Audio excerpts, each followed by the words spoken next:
Welcome to V is for Victory, a podcast about how small businesses overcome big battles. I'm your host, Jill Miller of Vera Creative, a boutique marketing firm in the Chicagoland area where I'm also a part-time professor of an advertising course. Join me as I talk with entrepreneurs about the challenges they face as well as their strategies for success. All right, everybody, welcome to another episode of V is for Victory. My special guest is Nick Gray, author of The 2-Hour Cocktail Party, How to Build Relationships with Small Gatherings. Nick, welcome to the show. Thanks. I'm happy to be here. Hello to all the listeners. Hello. Okay, so first of all, thank you for sending me your book. That was very kind and generous. I read it in about 2.5 different sittings, so it was a quick, easy read. That's the highest compliment, by the way, that it's a quick read. I'm serious. That is the best compliment to say that. So thank you. Yes, because I know how people are when so there's this crazy marketing statistic out there that says even if people perceive something to take a long time, they won't do it. So if they look at a paragraph of text and it looks like it's going to take them a long time to read it, they won't do it because people are so time crunched, right, these days. So I find that very interesting, and you can see this online, and I think is it LinkedIn that does it? It'll say this article is a 3-minute read or something like that. I've seen that. It's actually right. I've seen that sometimes. What a neat new thing where they're telling us how long, what if newspaper, right? How long it's going to take us. Right. Yeah. Yeah. So your book is great because it's a quick, easy read. The illustrations in it make me laugh. Okay, good. I worked hard on those. Yeah. I worked with an illustrator, this amazing woman. Her name is Fru Pinter, and we worked together, and it really felt like a fun, creative process. Yeah. The whole book is creative, first of all. And I implore my audience to go read it because regardless if you never want to host a cocktail party or you just want to give feedback on somebody else's cocktail party, I think it would be beneficial. That's good. Yeah. So I won't give away too much. I'll let you kind of guide us as to how you came up with this book. You were living in New York at the time of your launch of your first cocktail party, right? Yes, I moved to New York. I did not have a lot of friends. I was not very extroverted. I didn't even know how to go talk to strangers. I didn't know that was something you could do to talk to people at a bar who you were not friends with. And in fact, I remember the very first time that I went up and approached strangers at a bar to try to have a conversation. I couldn't sleep that night. I was so wound up. I was like, wow, there's people out there, which is funny. So anyhow, so I moved to New York. I didn't know a lot of people. I started to host these parties so I could help meet more people. And the gist was I would invite half my close friends to the party and half just new people that I met at a yoga class or the grocery store or at a friend's or something like that. And it became a way for me to start to meet new people by hosting parties. And now I just wrote this book because I got so many benefits. It helped me launch my business hosting parties. I moved to a new city and I immediately knew the formula to make new friends. And so for anyone listening, this book isn't if you already host parties. It's to help you learn how to host parties. And I found through hosting hundreds of cocktail parties and dinner parties and other events, and then teaching over 100 people how to do the same, that there's a formula, if you will, to make gatherings successful. So that's my gist. That's what I'm all about. Well, and that's what I loved about the book, because a lot of people like to write or speak on what to do, but not how to do it. And this is fail proof. I mean, this is the whole cocktail, whatever for idiots series. Yes. Books, oh my gosh. Books. You are giving me the best compliments, and somebody might think they're not. It's oh, I read your book fast. Oh, your book's for idiots. But no, it's actually really good. This makes me so happy. I love it. Well, because you guys, listen, the thing that I struggle the most with when I host a party, and I don't really do cocktail parties, but birthday parties for my kids. My kids are still young, so the party, is more for the adults than anything. Yes. And So the thing that I struggle the most with is the menu. And so I loved in the book, so simple, but you literally include what to serve for food because that's stressful, Yes. especially with everybody's weird dietary issues these days. You know Ah, what I mean? Like you struggle, you're like, oh, do I need gluten free? Do I need yes. soy? Like, what do I need to please Yes. everybody? I think that one thing that's interesting is a lot of people are told this advice. Oh, host a dinner party. And unfortunately, the reality is that most people will host a dinner party exactly once a year, if that, because it's too stressful. They're like, oh, okay, that was good, but I'm never doing that again. And I found that the biggest benefits come when you can make hosting a habit. When you can make hosting something that you regularly do, it can change your life. And the way to do that is to do the easiest possible party. And for me, that's the MVP. What's the minimum viable party? And that's a cocktail party. By the way, it doesn't have to be about alcohol. I don't drink alcohol myself. There's not a single drink recipe that's in the book, but that phrase cocktail party is a social construct of an easy, lightweight gathering where the time is a little bit loose. You know, you'll talk to a lot of people. It's not intimidating. It's not intimidating. So that's why I'm all about cocktail parties. Talk to me about the first party you threw. Do you remember it? Yes, I remember the first party that I ever threw. It was for my birthday party, which many people use their birthday. That's like the only time they host. Oh, by the way, wait, I'm going to tell you about that, but can I ask you a question? You mentioned that you don't host cocktail parties, but you host birthday parties. That's for your kids, right? Yes. Would you ever be open to using name tags for the adults? You're laughing because you probably knew I was going to ask you this. I Tell know me. that you're a fan of name tags. I know you're a Tell big me. fan of them. Yeah, okay. So, yes, I'll consider it, but at the same time, it's usually the same guests coming. Yes. So, Right. and now that I'm on like baby number 3, I'll be having in December. Really? Wow. Yeah, we Congratulations. That's we have cool. quite a few birthdays a year now. So Yeah. again, it's kind of the same people that come over and over. But that said, Uh-huh. it's funny because one of my girlfriends was at my son's first birthday party, and she kind of commented on how all the guys were huddled up in one section of the patio and all the girls were huddled up in another section of the Right. patio. And it was kind of funny. I was like, yeah, we're, our genders aren't mixing here. It's just Right. kind of All the a funny guys talk observation. about that Yeah. stuff. Yeah. The All guys right. stuff. So Yeah. can I give you a little pushback or challenge? And can we think about this a little bit? 100%. So at the birthday parties, I specifically want to think about your oldest. How old is your oldest right now? 4. 4. And as they get older, what I've learned about kids is they go into school and they make new friends. And as they get older, they invite some of those kids to their birthday, and maybe you don't know the parents as well. Do you think that will be happening? Yes. Well, here is something that I want to tell you. I worked with this couple. They are Mormon and they just moved to a new town and they wanted to host a gathering for members of their church. All the members of their church knew each other. Everybody, they go to church. They know each other. It's a small community, but they were new in town and they didn't know anybody and they did name tags. And everybody's like, why do we need name tags? Like, we've known each other for 9 years. And they're like, well, because we don't know anybody. And it's stressful for us. We're hosting this party and we're trying to manage logistics and the doorbell ringing and our kids yelling. But the name tags for us give us one less thing to worry about.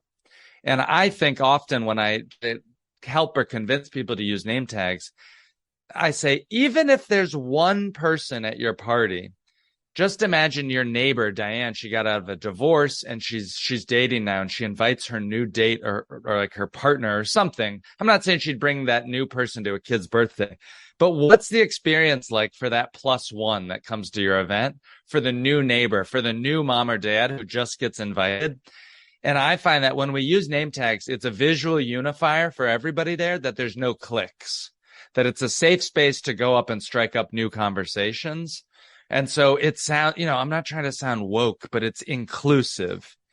it brings people in. Okay, what do you think about that? No, I absolutely love it because you're right. Like we've all been that awkward person in the room where it seems like everybody knows everybody, and you're just like, I'll just hold the wall up over here.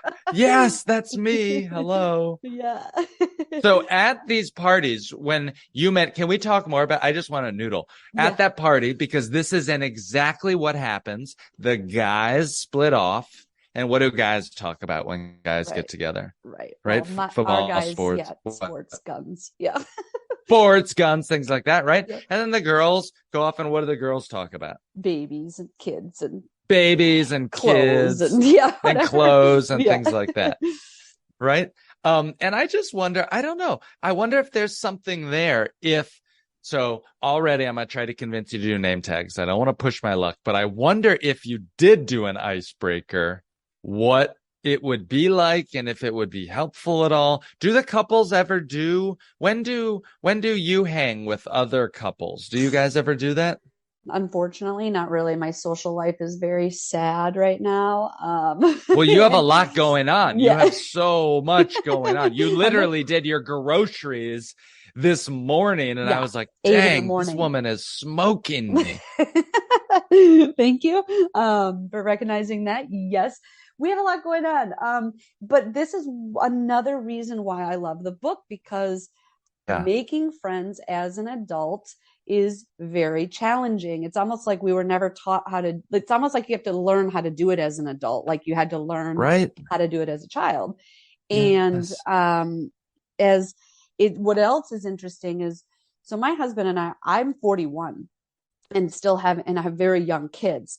The people that are my age, I'm on video, by the way. I would not have guessed you're 41. I would have thought you were definitely in your 30s. I thank cannot you. believe that you are 41. Thank you.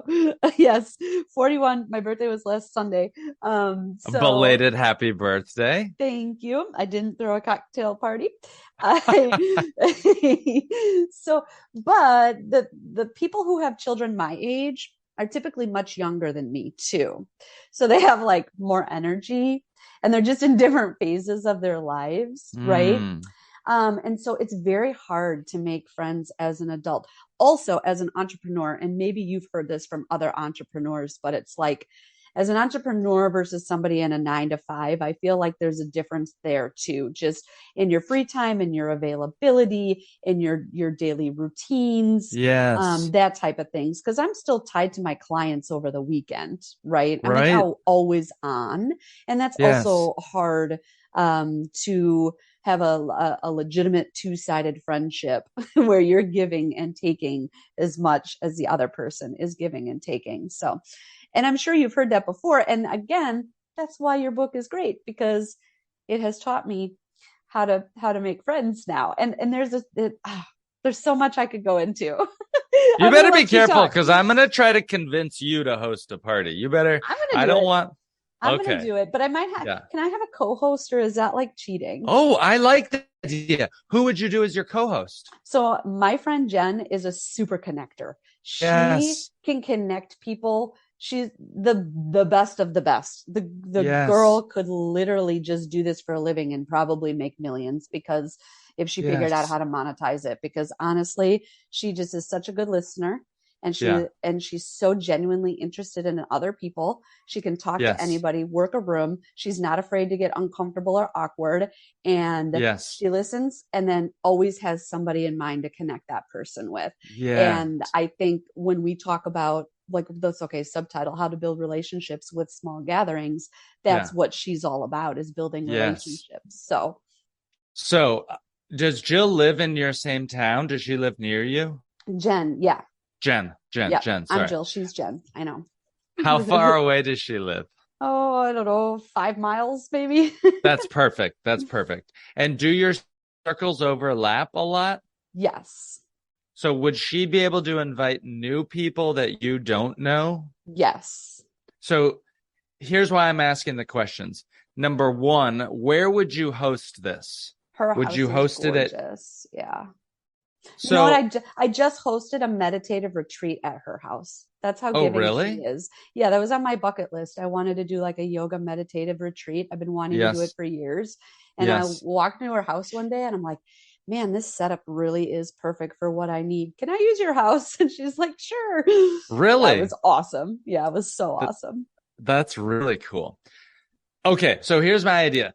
So I'm going to wrap for a couple minutes on the idea of the Jill and Jen super party. I love Okay. it. Yep. The first thing that I would say is you just said something interesting. Oh, her house is beautiful. I want to do it at her house. I want to give you pushback to say that your house is probably great.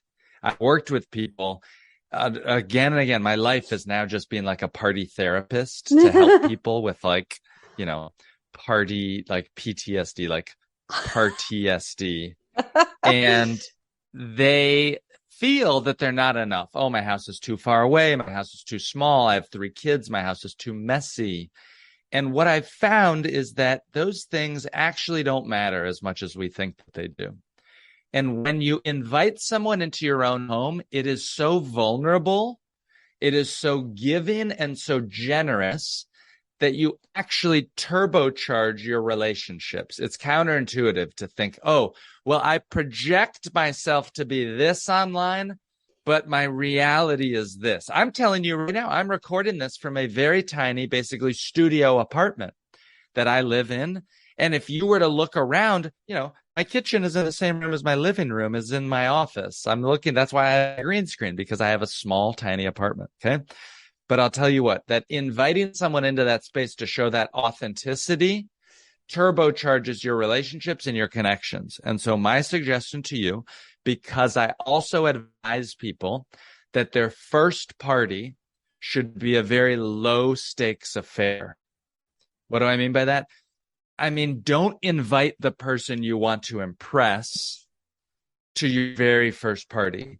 Your first party is just your neighbors, your old friends, the parents of your kids. You're practicing using name tags and icebreakers because most people have never. Now, you're a professor, so you've probably done icebreakers. You can lead a room, but the average person has never done something like this, especially at a social gathering with their friends. Right. So for Jill and Jen super party, I suggest you can work with her to bring the list, but you host it at home because you've read my book. You know the formulas. You're right. Do your first one at home, at your home, where you can control the environment, where it's easy, where it's simple. And then because you're such a networker, you're a business owner, you run your own business. When you've hosted your first one, you're like, okay, dang, I see how easy this is. I see how beneficial this is. Do your second one at her house, where then you can reach a little bit for your invites, invite potential clients, customers, business partners, other people. You can reach and do like a really big thing with more people at her place once you've experimented. But I want you to make this a habit where you are hosting every 4 to 8 weeks for all these random people that come into your life. You're like, oh, I'm kind of busy. I'm not actually going to invite them out to dinner, but why don't you come to my next cocktail party? Can I invite you? And now you're just collecting like a snowball. What do you think? Well, I just love it. And again, in the book, you literally map out the language of how to invite somebody, the timeline of when to invite them. You've got the core group of people. Like, I love it. It's absolutely foolproof. So it seems. I haven't done it yet, but I am rooting for you. I want to make this happen. All right. But I know the baby's coming in December. Yeah. So it makes it more complicated a little bit. Oh, right. Priorities. Set your priorities, please. We'll do. So okay. We're gonna do it. Okay. There's no doubt about that. Can I send you a couple extra copies of my book? Maybe you give one to Jen. Yes, she asked about it. I have so many people that have already asked about it because I posted it on Instagram when I got it in the mail. Oh, yeah, thank you. Yeah, people were all over it. It's awesome. Yeah, really you. excited. What about if somebody says, so when in the book you talk about you start with your 5 core friends. Uh-huh. what if somebody says, I don't have 5 core friends. I don't even have 5 people that I could like persuade to show up to have my back. Okay. Here is my thoughts on that. If you do not even have 5 core friends, let me ask you though, what type of person is that? Who's asking that question who doesn't even know 5 people? Just so I can help give better advice. Me.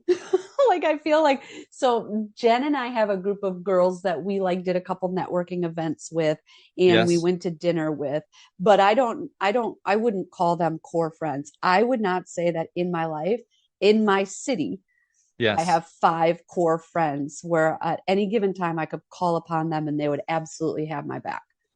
Now, who comes to the birthday parties of your oldest? Yeah, it's mostly like family and neighbors.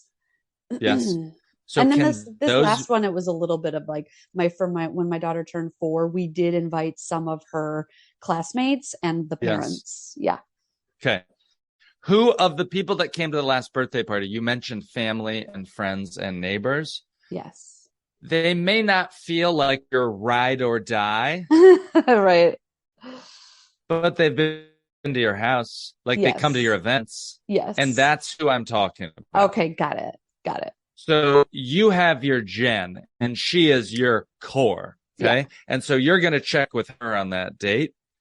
But basically, this idea of the core group, what it is for listeners, is you want to get 5 yeses from people before you even start to plan your party. You're going to send them a message that says this: Hey, Don, I'm thinking of hosting a happy hour or a cocktail party in 3 weeks from now on Tuesday night from 6 to 8 p.m. Then here's the key phrase. You're going to say, if I do it, would you come? Okay. And you're going to try to get 5 yeses from that. And why is that? Because for a first time host of a cocktail party, the number one fear, what do you think the number one fear is, Jim? No one's going to show up. Nobody's going to show up. It's the number one fear. And it's what so much of my book works on, is to help people get over a 93% attendance rate from surveys of the first 50 people that read my book and hosted a party. They get over 93% attendance rate. And how is that? Because we don't let them RSVP until somebody says yes, or that maybe, and they're interested, send me more info. What most people do is they just spray and pray. They blast these invites. They send a mass text. Hey, it's Carter's birthday next Sunday. Come over to the house anytime. And that doesn't work because, yeah. So anyhow, so that's what you'll do for this first one. Does that answer your question about your core group? Do you now think that you might have 5 people that could be in that idea of a core group? Yes. Yeah. And they'd be happy to know they were in my core group. Right? That's so funny because sometimes I'll say something to the first arrivals. I'll say, thank you guys so much for coming. You guys are like my A team at the party tonight. It's my first time hosting here in this city. I could use your help. Help me welcome people and make them feel welcomed. And many times as a host, we think it could be lonely. You know, you think it's like all eyes on me. And what I'm constantly doing throughout my book and other things is making people a part of it.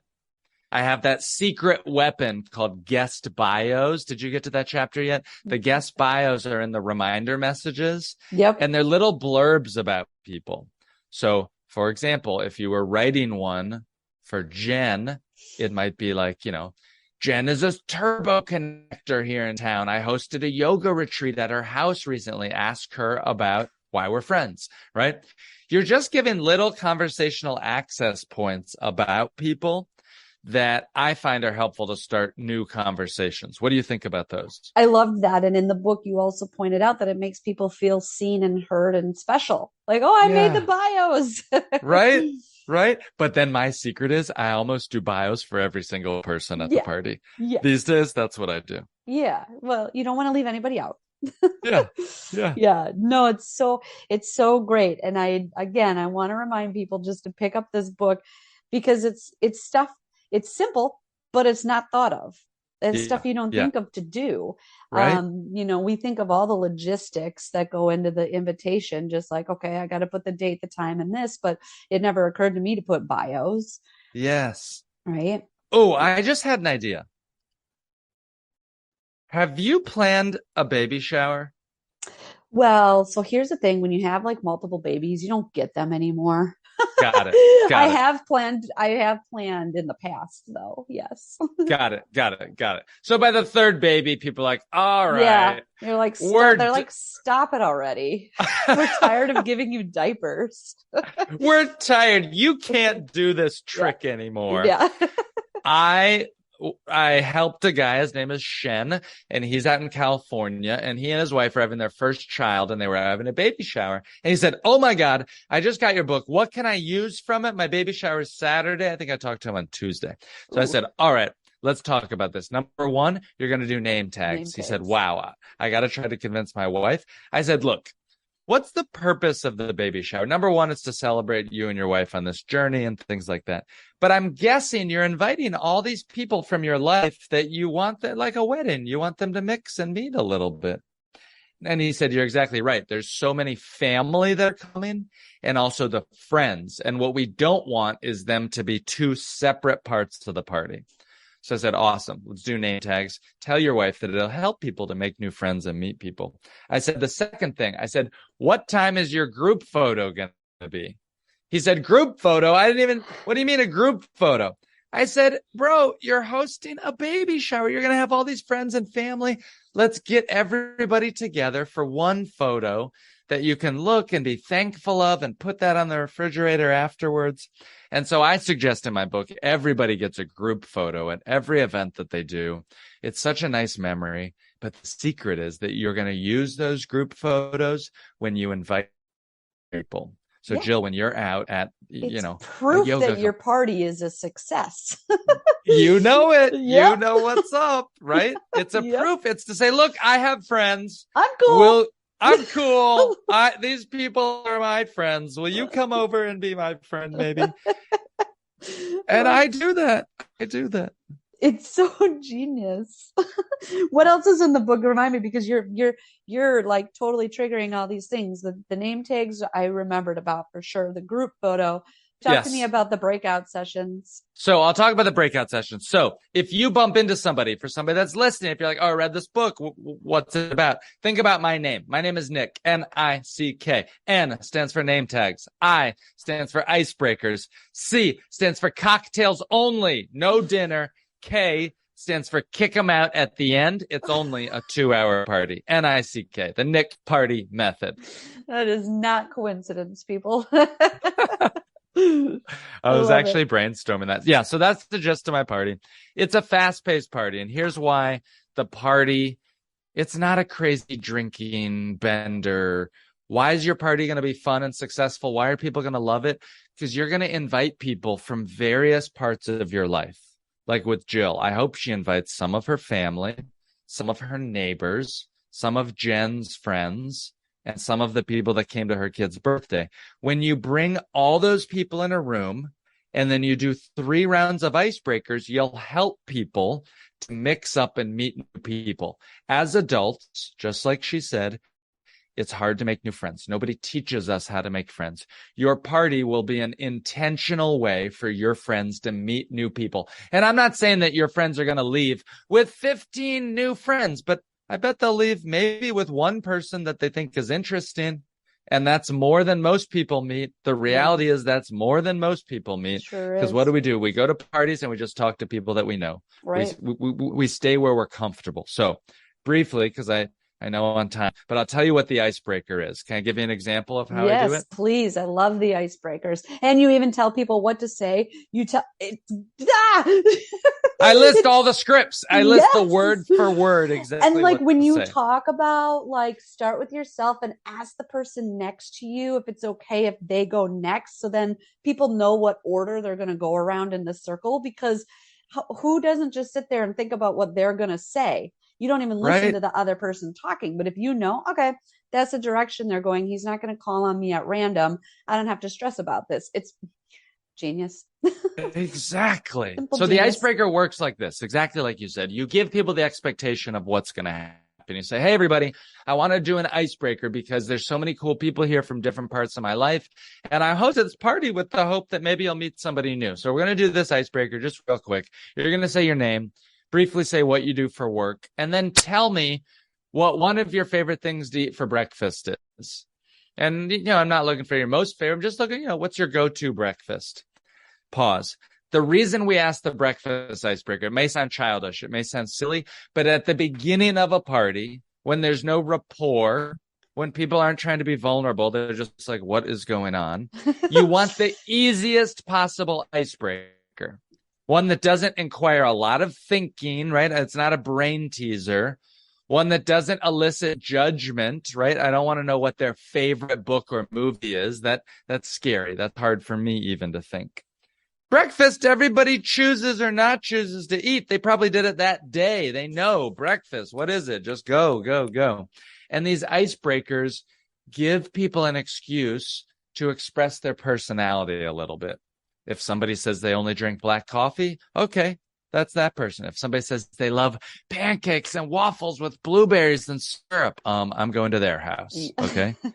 And so you get to share a little bit. What do you think so far about the icebreakers? The 2-hour breakfast party. I love the icebreakers. Yes, 100%. And then kind of the intention, right? Correct me if I'm wrong. The intention is then you spot somebody you maybe have something in common with, or you want to ask them a question about their answer. And that's how people then start to connect that's the point of the icebreakers, right? Yes, Conversation exactly. pieces. Yeah. Exactly. It's to give people an excuse. And by the way, we always say what you do for work, but I add in a little caveat because some people don't work or they don't want to talk about it. And so what I say is, hey, say your name, say what you do for work. If you don't want to talk about work, talk about a hobby, something you're excited or passionate about. And what's your favorite thing for breakfast? We always ask about work because you never know who's secretly thinking of quitting their job. You never know who's starting their own business. You never know who just has questions about the work stuff. And so even if it seems formal, we say it because there's all these support networks, and we find the best business opportunities and that the best new jobs, they don't come from our best friends. Mm-mm. They come from these loose connections and weak ties, these random people that we meet that introduce us to new jobs and new opportunities. So we always say that, even if people are like, oh, I don't want to talk. Oh, that sounds too formal. I'm like, yo, host your own party. Okay. If you don't want to talk about that, then do your own party. We're going to do it at mine. And I'm just joking, by the way. When you tell people that there'll be name tags and icebreakers at your party in the RSVP, it removes any resistance at the party itself. Yeah. Yeah. Yeah. I love that. You've got the whole, the invitations, everything to include in there, everything. And speaking of loose connections and weak ties, I actually have a personal story about that. I was on LinkedIn. Yeah. I was on LinkedIn and I saw the sister of one of my friends was job hunting. And so I tagged my client because my client is, she's like a recruiter and a career coach. And so very loosely, but now they've had a really good conversation. And I'm really hoping that my client can help my friend's sister. Right. But it, wasn't over a cocktail party, but it was on LinkedIn. And it was just like, oh, that what you're saying, that loose connection is how we find jobs and weak ties. That's totally true. Right? It's so true. Yeah. I love that. Okay. You never told me about your first party. Oh, I totally forgot. I'm so sorry. My first party was in New York City. It was on my birthday. I used my birthday as an excuse to host my first gathering. And I didn't drink alcohol at the time. I go through phases. A few years I will, a few years I won't. And I wasn't drinking alcohol then. And so I hosted a tea party, not the political kind. It was just a tea party where we got to drink some delicious tea that I brought back from a trip I was on. And we played games. I invited friends. I had the confidence because I got my core group of my friends to invite some other people I didn't know as well. So I got those core group friends to commit first. That gave me the confidence to invite others. And so that is kind of what my party format is based on. Get the confidence of your core group, and then you can invite these others, this group that I call my great guests. Now, I've learned a lot since hosting that first party. I hosted that party on a Saturday, and Saturdays are what I call red level days. They tend to be very socially competitive. People tend to be busy. Things are happening. Now, with kids, that's a different story. I'm not even going to try to pretend to know what's best for you and your group. But I can tell you, for people with jobs and people in cities and things like that, Thursday, Friday, Saturdays tend to be socially competitive. Sunday tends to be a family day. Mm. And I actually suggest that people host on a Monday, Tuesday, Wednesday night. By the way, I also want to caution you on something. Many times people, they don't know what to do with the kids. Should we allow kids? Should we not do kids at the party? What are your thoughts on that? I don't want kids. Right, right. I didn't want to say it, but I wanted to see what you wanted to say. No, it's a break from kids. You know what I It's a mean? break from kids, Yeah. Yep. right? Because many times we can use the kids as a As a social crutch. crutch, Yes. right? Yes. And it's Yep. what we default our conversation. Oh, what does your kid do? Oh, where do you guys play soccer? Where do you do this, that, or the other? And we default to using those kids as a social crutch. And so I do suggest, let's make this an adults only party. Let's be intentional about making friends. We need friends as we get older, and yet it's harder and harder. We lose more friends than we make. So take one night, take 2 hours. In the time it takes you to have a date night or to watch a movie on Netflix, you can host an event where you can build these big relationships with 15 to 20 people in your life. So my suggestion for you, if you're serious about this, if you want to do this, is we need to get Jen bought in on the name tags, the icebreakers, the concepts of the book. She's in. I can tell you she's in. She's so down Great. for anything. Yeah. And I told her Perfect. about it already. I've already had a conversation with her. Fantastic. So my Yep. challenge to you is to say, look, Halloween's coming up, then Thanksgiving, then the holidays, and your baby and all this stuff. I want you to text Jen. I want you to look at your calendar at the end of this and say, hey, what day, what night, what time could we do this? Could we do it because Halloween's on the 31st, which falls on a Monday this year? Could you do it October 24th, 25th, 26th? Could Jen do it then? Can you get childcare? I want you to pick your day, and I want you to text Jen and see if she's in. And then I want you to try to get your core group. It's more than 3 weeks away. The concept of the party runway is you want at least 3 weeks to invite, to fill up your list, things like that. But I want to encourage you. There's never a perfect time to start to make friends and build your network. Life will not settle down for you to be ready to do this. Sometimes you just have to be brave and pick the date and say, I'm doing it. I got this stupid book and I know it's going to work out. And he leaves me the instructions and I'm just going to do it. I'm gonna get the grapes and the cups. Wait, that's so funny that you mentioned the grapes. So my ex-girlfriend, I had her do my book and read a party. And I was thinking, what is the food that's the easiest to have? Because the real thing is no food, minimal prep. How can I keep you from having to stress? Number one thing I hear from people, I bought way too much food. People didn't drink nearly as much. I bought too much food. And so I said, what's the easiest food? And what's the food that gets eaten? And it's grapes. What do you think about the grapes? I think it's genius. I don't think I normally have grapes at my party, but absolutely. Like I said, I stress about the food. I always have way too much. Oh my gosh. I'm taking plates and boxes of food over to the neighbor and sending it home with people. This is just too much. So Right? yeah, That's good. That's nice. I like that. it's perfect. Everything in the book is perfect. That's probably why I couldn't put it down because I was like, okay, what's next? Okay, what do I do next? How do I do this next? These are such great points.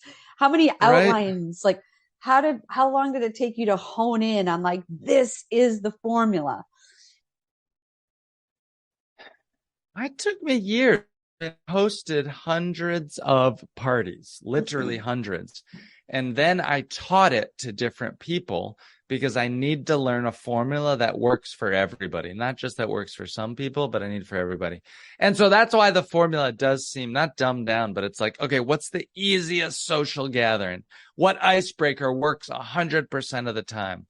So yeah, years. I mean, I wrote this book over 5 years. I've been hosting parties 13 years, 14 years now.